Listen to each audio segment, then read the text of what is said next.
سوچئے، اگر اللہ کسی قوم کے لیے یہ کہہ دے کہ تم نے وہ غلط کام کیا جو تم سے پہلے دنیا میں کسی نے نہیں کیا، تو وہ گناہ کتنا بڑا ہوگا۔ قوم لوط کا گناہ صرف ایک غلطی نہیں تھا، بلکہ فطرت کے خلاف بغاوت تھی، انسانی شرافت کا قتل تھا اور اللہ کے کھلے حکم کا مذاق تھا۔ آج کی یہ کہانی صرف پرانی قوم کی نہیں، یہ آج کے انسان کے لیے بھی خاموش وارننگ ہے۔ قوم لوط حضرت ابراہیم علیہ السلام کے بعد آنے والی قوم تھی۔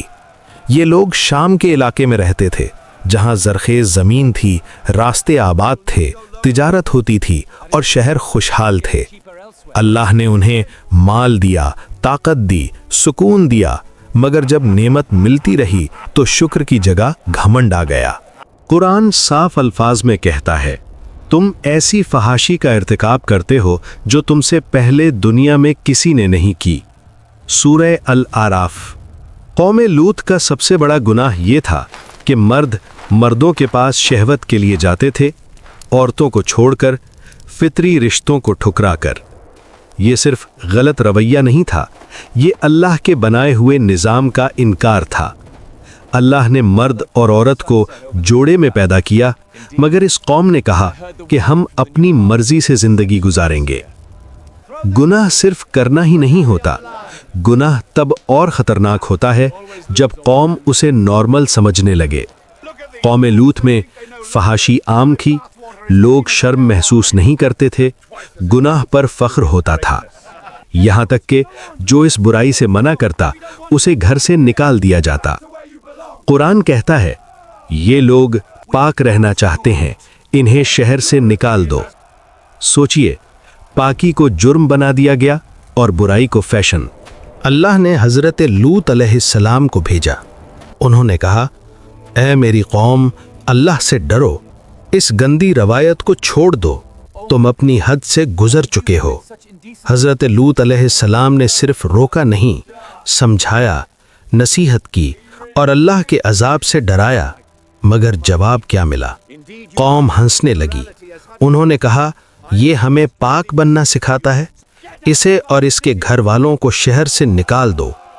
گناہ پر فخر اور نبی کا مذاق اللہ کے غضب کو قریب لے آتا ہے۔ قوم لوط صرف ایک برائی میں نہیں تھی، وہ راہ گزروں کو تنگ کرتے، مہمانوں کے ساتھ بد اخلاقی کرتے، ظلم اور دھمکی کو قوت سمجھتے۔ یہ قوم پوری طرح اخلاقی تباہی کا شکار ہو چکی تھی۔ اللہ نے فرشتے بھیجے انسانی شکل میں، قوم نے انہیں بھی گندی نظر سے دیکھا۔ حضرت لوط علیہ السلام بے چین ہو گئے۔ انہوں نے کہا، یہ میرے مہمان ہیں، اللہ سے ڈرو، میری رسوائی نہ کرو۔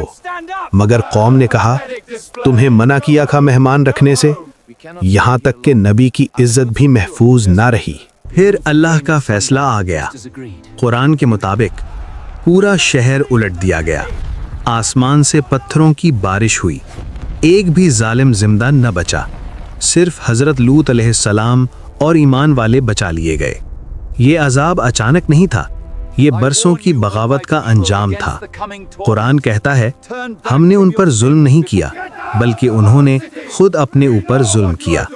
اللہ کسی قوم کو بنا وجہ تباہ نہیں کرتا، جب حد پار ہوتی ہے پھر فیصلہ ہوتا ہے۔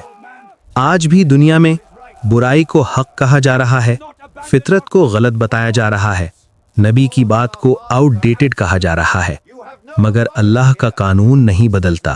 جو چیز کل گناہ تھی آج بھی گناہ ہے۔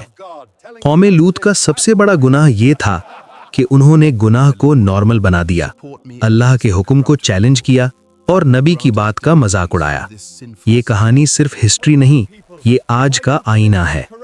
اگر آپ کو قوم لوط کا یہ قرآنی واقعہ سمجھ آیا ہو تو شیبریز ورس کو لائک کریں، چینل کو سبسکرائب کریں اور اس پیغام کو شیئر کریں تاکہ اور لوگ بھی اللہ کے عذاب سے پہلے ہدایت حاصل کر سکیں۔